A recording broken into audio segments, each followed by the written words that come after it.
Hay un grupo de plantas muy interesantes y variadas que podemos englobar como plantas acuáticas de agua dulce, ya sean plantas que viven sumergidas, plantas flotantes o plantas que viven en ambos medios a la vez, tierra y agua. Son plantas en cualquier caso que poseen unas adaptaciones de las que vamos a hablar en este capítulo.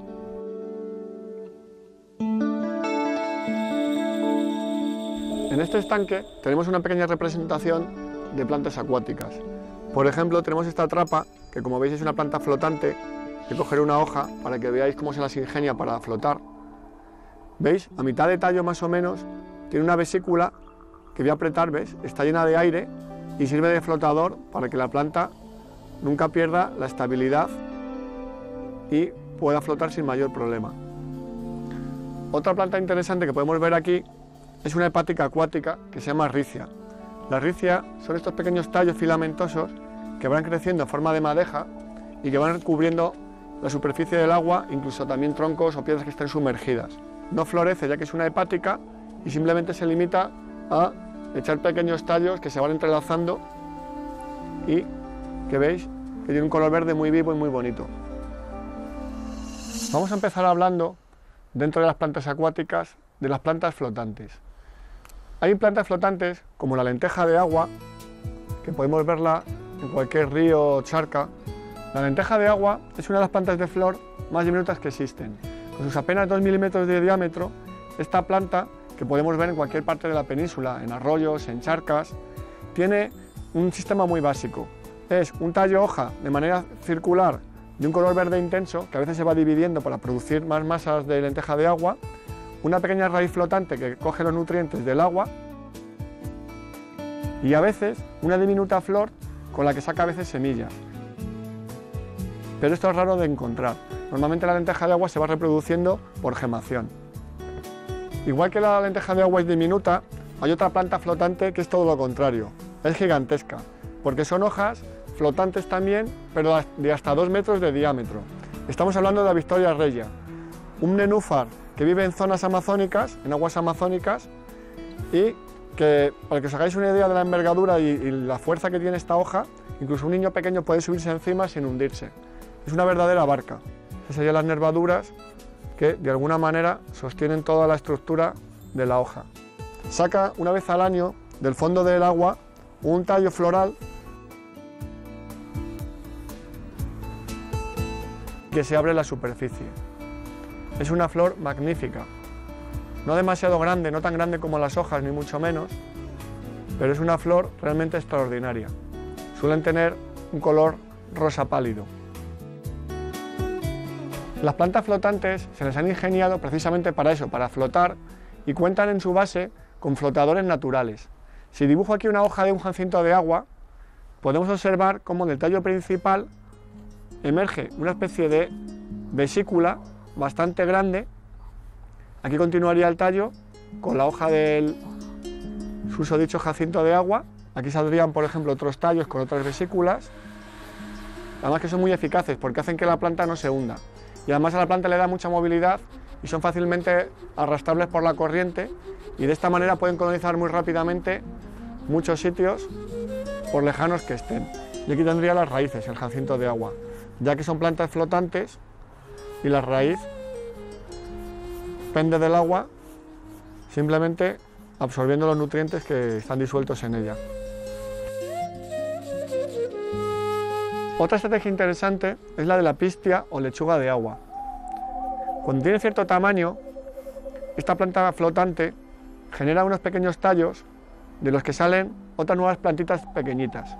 Estas plantitas lógicamente también cuentan con su propia raíz acuática y están unidas a la madre por esos filamentos, y con el tiempo esos filamentos se parten, de manera que de una planta que a lo mejor ha cogido y ha formado 4 o 5 hijuelos a su alrededor, ellos se parten y se propagan porque flotan por el agua y se propagan y van a parar a lugares mucho más alejados que la planta madre. Es una estrategia muy típica de las plantas acuáticas flotantes.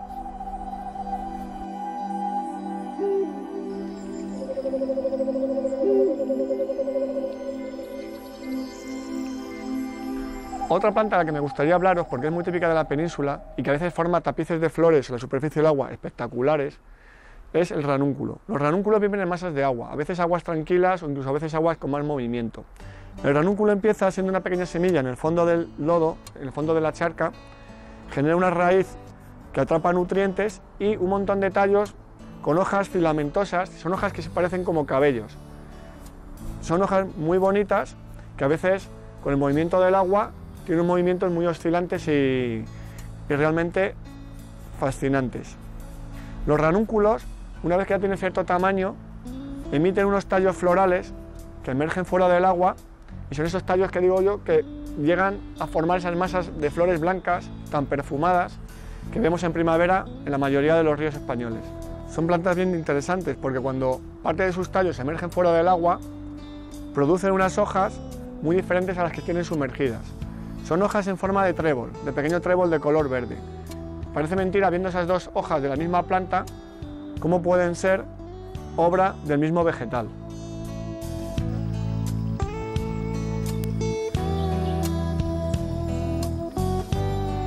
Una planta acuática típica, como puede ser un nenúfar, tiene un tipo de vida bien peculiar.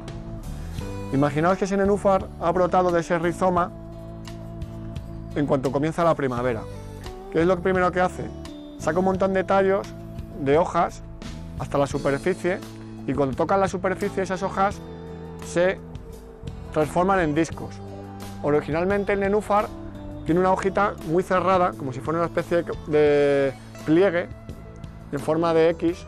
Cuando ese nenúfar toca la superficie, se despliega, forma ese disco y llena la superficie de hojas redondas para atrapar la luz. Una vez que la planta ha consumido suficientes recursos del agua y ha conseguido con ello coger suficientes recursos alimenticios, empieza a florecer. Lo que hace es que emerge unos tallos también que vienen de la parte de abajo de lo que es la propia raíz de la planta hasta la superficie, y allí se abren unas flores espectaculares, que suelen ser de colores blancos, de color rosa. Una flor que rápidamente es polinizada por muchos insectos, como por ejemplo las abejas.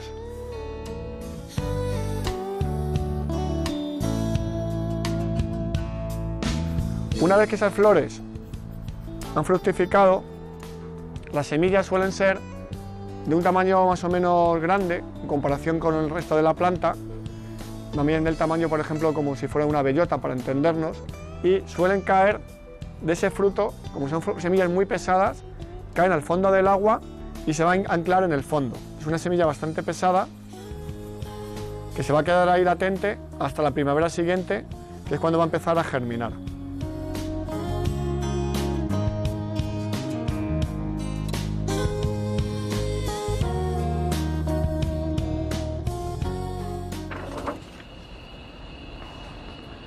Estamos en estas instalaciones del Jardín Botánico de Madrid visitando una pequeña colección de plantas acuáticas.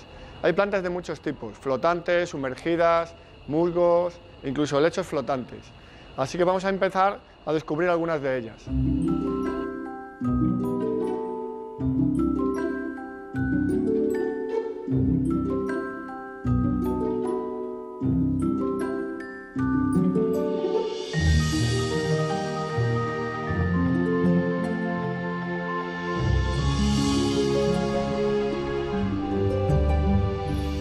Eneas, juncos, carrizos, espadañas, muchísimas plantas están especializadas en sacar largos y flexibles tallos desde el fondo de las aguas.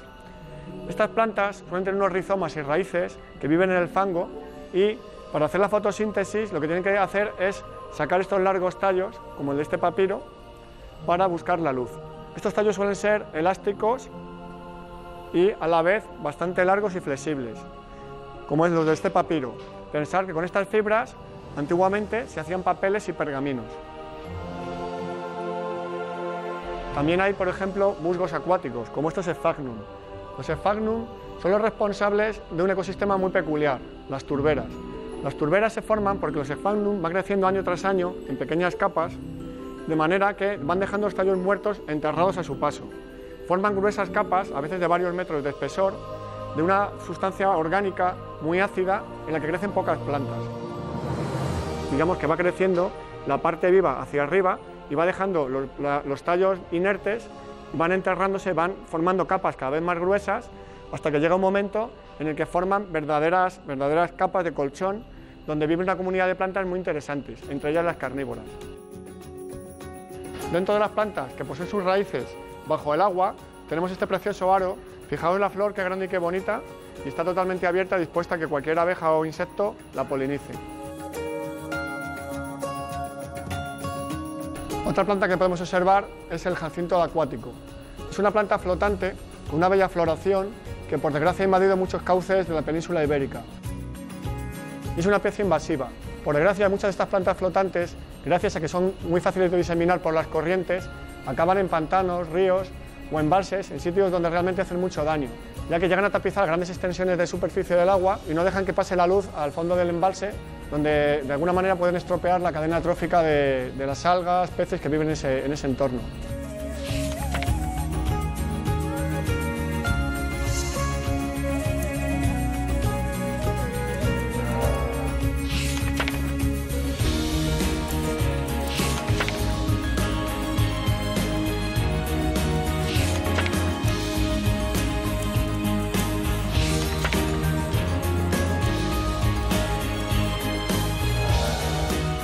Bueno, espero que os haya parecido interesante todo este mundo de las plantas acuáticas y sus curiosidades. Me despido de vosotros hasta el próximo capítulo. Hasta la próxima.